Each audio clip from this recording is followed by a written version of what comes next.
I am Brother Jack. I hold the Melchizedek priesthood in the office of High Priest and a returned full-time missionary for the Church of Jesus Christ of Latter-day Saints in Baguio and Lawag Mission from 2003 to 2005. Brothers and sisters, it's been a long time since the last time I recorded. Ako'y nagkasakit at nawalan ako ng boses. It took me 3 weeks para gumaling at lumabas ulit ang boses ko.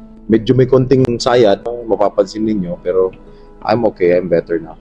Ako po ay magre-respond dito sa concern na ito na binigay sa akin. Sabi sa akin, Brotherhood, ano ba masasabi mo sa issue nila Andy at Pilmar? Ako, ang comeback ko ay regarding sa issue nila Andy at sa ni Pilmar. Ano ba itong nangyari sa kanila? Na kung titignan natin ngayon sa balita, nagkabalikan na yung dalawa. So, too late na sakali kung tayo man ay magre-respond pa dito. Pero magandang sagutin nito. Ano nga ba masasabi ko rito? Usapang pamilya po ito eh. Usapang relasyon po ito. At paano ba natin bilang membro ng The Church of Jesus Christ of Latter-day Saints, ano po ba ang pwede natin magawa para hindi mangyari yung mga bagay na ito? So, sa akin pagkakaalam, mali man ako, tama, nakita ko lang dito sa balita, nagkaroon ng matching tattoo si Pilmar doon sa kanyang best friend na kaibigan ni Andy. Nag-spark ngayon ng breakup rumors after ng ginawa ni Pilmar na pagpapatato. Tinatungan ng netizens at sumabog ng sumabog at nakarating sa kung saan-saan. Ako, ano bang reaksyon ko rito? So nakikita ko, ano bang masasabi ko rito sa kanilang breakup? Eventually, natapos din sa pagbabalikan. Pero bakit may ganong klaseng activity? Yun ang tanong doon eh. Bakit? Anong masasabi mo rito? Ang tanong ko lang, bakit yung lalaki may ganong klaseng aktibidad na nagseselos yung asawa at nauuwi sa hiwalayan? Baka hindi lang si Pilmar may problema nito at marami sa atin rito na bakit may mga aktibidad pa sa iba. May pamilya ka na, kahit nga walang pamilya, kahit may girlfriend ka lang eh. Pag meron ka ng the only one, bakit bumababa ang standard natin? Bakit ganun? Bakit nagkakaroon tayo ng kawalang respeto sa ating partners? Mataas kasi yung respeto ko sa asawa ko eh. Kahit ng girlfriend ko pa lang siya. No? Ganito ito kasi ang pananaw ko eh. Tinanong ako, ano ro masasabi ko? Edi, tutukan natin bakit nangyari, bakit ganon, bakit nagpakita siya ng motibo na maaaring nag-spark ng resulta na pag-break up nila panandali. So, kahit nagkabalikan sila, hindi yon. Yung concern natin doon, yung pinag-ugatan. Kailangan natin masolusyonan yun. Kasi matututunan niya ng lahat eh, na paano ba natin maiiwasan yung mga ganitong klaseng mga bagay? Sa panahon natin ngayon, kahit noon pa man, that's one thing na we need to resolve yung concern na yan. Bakit dumadating sa punto yung partner mo tatabangan sa'yo, parang hindi ka na mahal, parang ipapakita niya na may interest siya sa iba? Why so much the disrespect? Bakit ganon? Dumating yung punto na mahal mo siya, tapos ipapakita mo kalaunan na hindi ka na interesado sa kanya. Bakit naman ganon? Ano naman nangyayari sa atin? Bakit ganon? Napamahal ka sa kanya, binigay mo yung puso mo sa kanya, niligawan mo siya, ibinigay mo yung buong interest mo sa kanya. Tapos darating sa punto na, darating ang panahon, marinig-rinig namin na, may iba na siya, ng babae sa iba, may ganito, may bagong partner na, nagpakita ng motibo sa iba. Anong klase yun? Huwag naman ganon. May mag-agree man sa akin or hindi dito, sige, bash lang kayo kung gusto ninyo. Pero sa akin po, ganito po kasi, I got married at the age of 22. I came home from my mission 21 years old. So nakilala ko yung aking misis a month after kong nakauwi. Nagkaroon kami ng YSA Multi-Stake Conference, that was November. Tapos naging girlfriend ko yung misis ko December 16. Days after, nag-propose ako sa kanya. Sabi ko, let's get married. So doon kami nagkumpisa na maghanda para sa September naming kasal the year after. I was 22 years old. Since she was 22 years old too. So bata pa kami during that time. So Pilmar and Andy are young. Hindi ko sasabihin ang edad ko ngayon, pero my goodness, mas mukha naman silang bata sa akin. So ibig sabihin, they got together in a very young age. They're learning, they're experiencing differences. Nung nag-asawa kami ni misis ko, nakita ko na yan yung differences namin. Doon ko na-realize na I have to respect the differences. Yun yung hindi ko nakita before eh. Yun yung hindi niya nakita sa akin before. Pag nag-isang bubong kayo, makikita mo yung differences nyo, doon ka ngayon makaka-realize na, wait a minute, ito yung partner ko. Will I respect her or will I get annoyed dun sa differences na yon? Isa yun sa mga bagay na magsaspark talaga ng contention o ng hidwaan sa partnership. So balik tayo sa sitwasyon nila. Nakikita ko sa mga videos na isinishare ng mga netizens, mukhang hindi lang yun ang pinakauna. Nagbigay rin siya ng motibo sa iba't ibang mga babae. Sasayaw-sayaw siya ng ganito, may mga interest siya. Oo, buhay niya yun. Pero kailangan niyang i-consider na protektahan din niya yung sarili niya from the selos, from the jealousy, yung inis ng partner mo kapag nakita kang nagganyan ng aktibidad mo. Ngayon, kung ano man ang plano mong gawin sa buhay, kung ano man ang gusto mong iparating sa tao, hindi naman yata maganda na sasaktan mo yung asawa mo sa mga aktibidad mo. So, normal na sa'yo yan na makipagsayawan sa ibang babae. Ano yung message na naibibigay niyan sa ibang tao? Yan yung hindi nagprotekta sa'yo ngayon. Kasi dumating ang point, nagpatato ka pa ngayon na parehas kayo ngayon ng best friend mo. Ang best friend mo, babae. May mga kaibigan akong babae, pero hindi ako nagbigay ng motibo na pwede akong pag-isipan, hindi lang ng asawa ko, pero pati ng ibang tao. Hindi mo ba pwedeng gawin yan? Kahit sino man sa atin dito ngayon.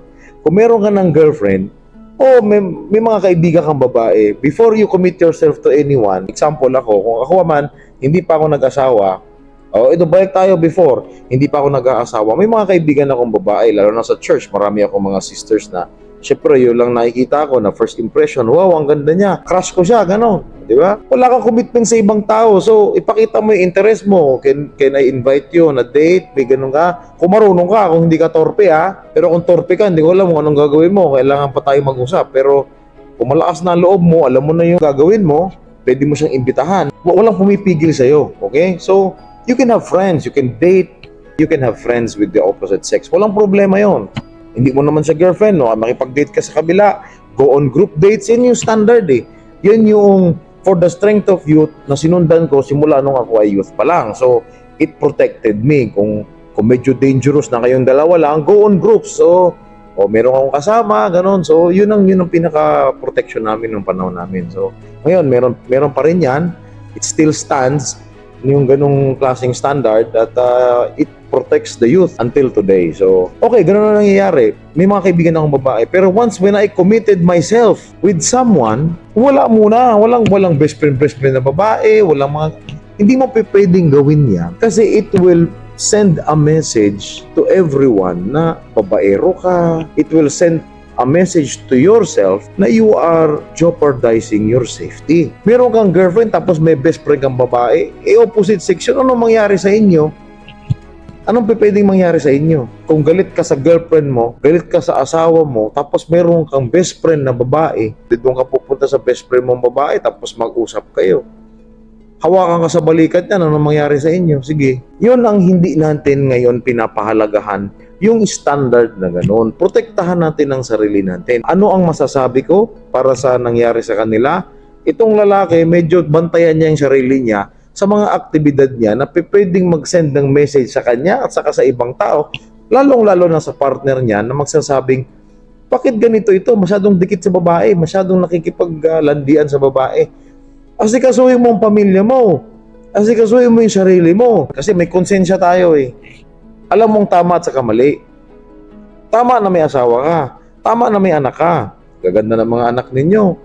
Ang lulusog. Blessed ka rin kayo kasi mayaman din sila. Hindi naman sila pinagkaitan. Sila ay na-bless materially. So bakit mo iiwan yung isang bagay na ito dahil nagkaroon kayo ng misunderstanding? Yun ba yung reason mo dahil nagalit ka sa asawa mo? O di pag-usapan ninyo, sino ba bang pwede mong kausapin? Kaibigan mo. Subukan mong lumapit sa asawa mo, sabihin mo nagkamali ka. Pag-usapan natin, huwag mo sabihin na, hindi, tama ako, ikaw mali. Huwag mo naman ipunto ng ganon dahil mag-aaway talaga kayo lalo niyan. Ang punto lang natin dyan, pag-usapan ninyong mag-asawa. Nakita nga ako dun privately, dapat naasikaso nila yan privately na lang eh. So bakit lumabas pa? Nagpatato si Pogi. Pareha sila nung kanyang best friend na foreigner din. Sabihin nila, walang mali siya. Hindi mo pwedeng sabihin walang mali siya kasi yun ang nasagap ng tao. Missionary ako dati. Bawal sa amin ang kumain sa isang bahay kapag isa lang ang babae sa loob. Wala naman kaming gagawing masama eh.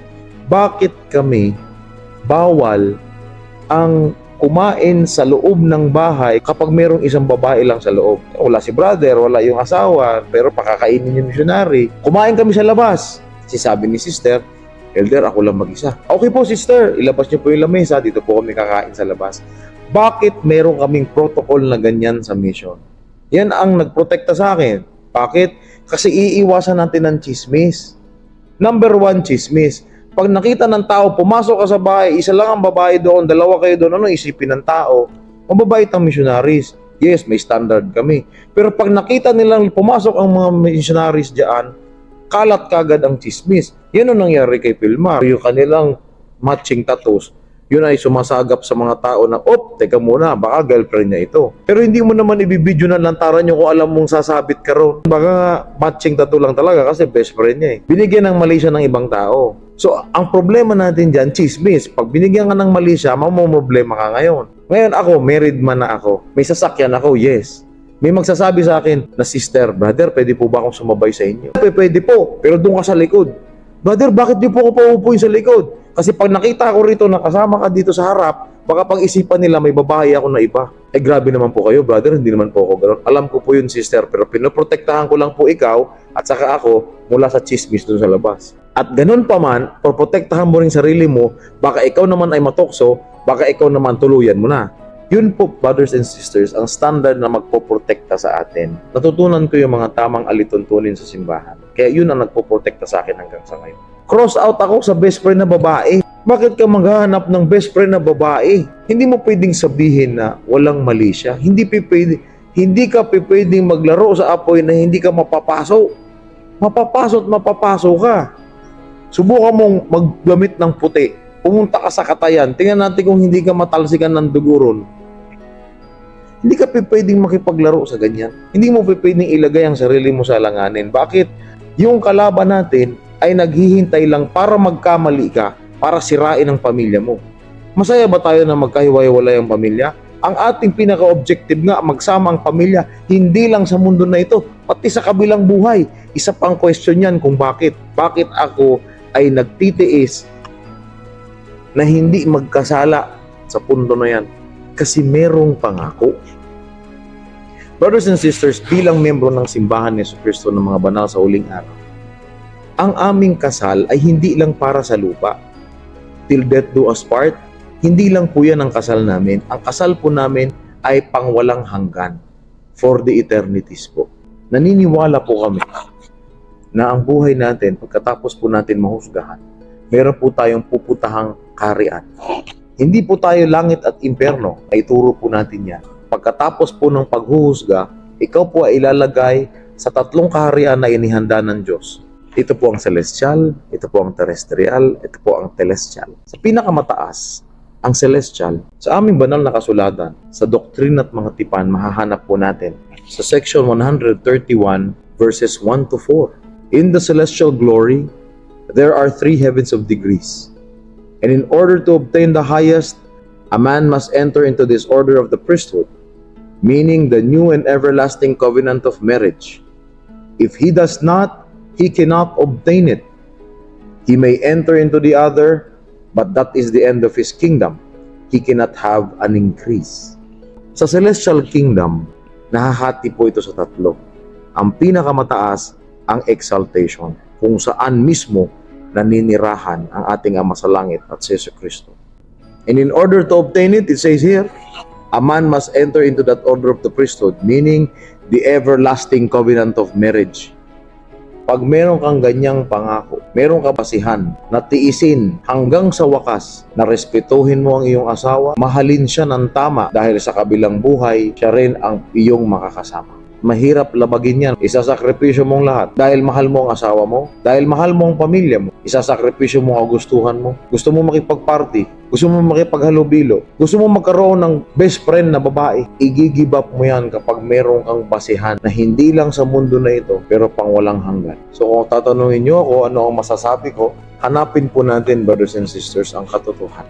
Dahil sa katotohanan ng Diyos, nandito po yung tamang mga alituntunin at mga ordinansa para makamit natin ang tunay na kaligayahan. Maraming salamat po, brothers and sisters. Sa ulitin!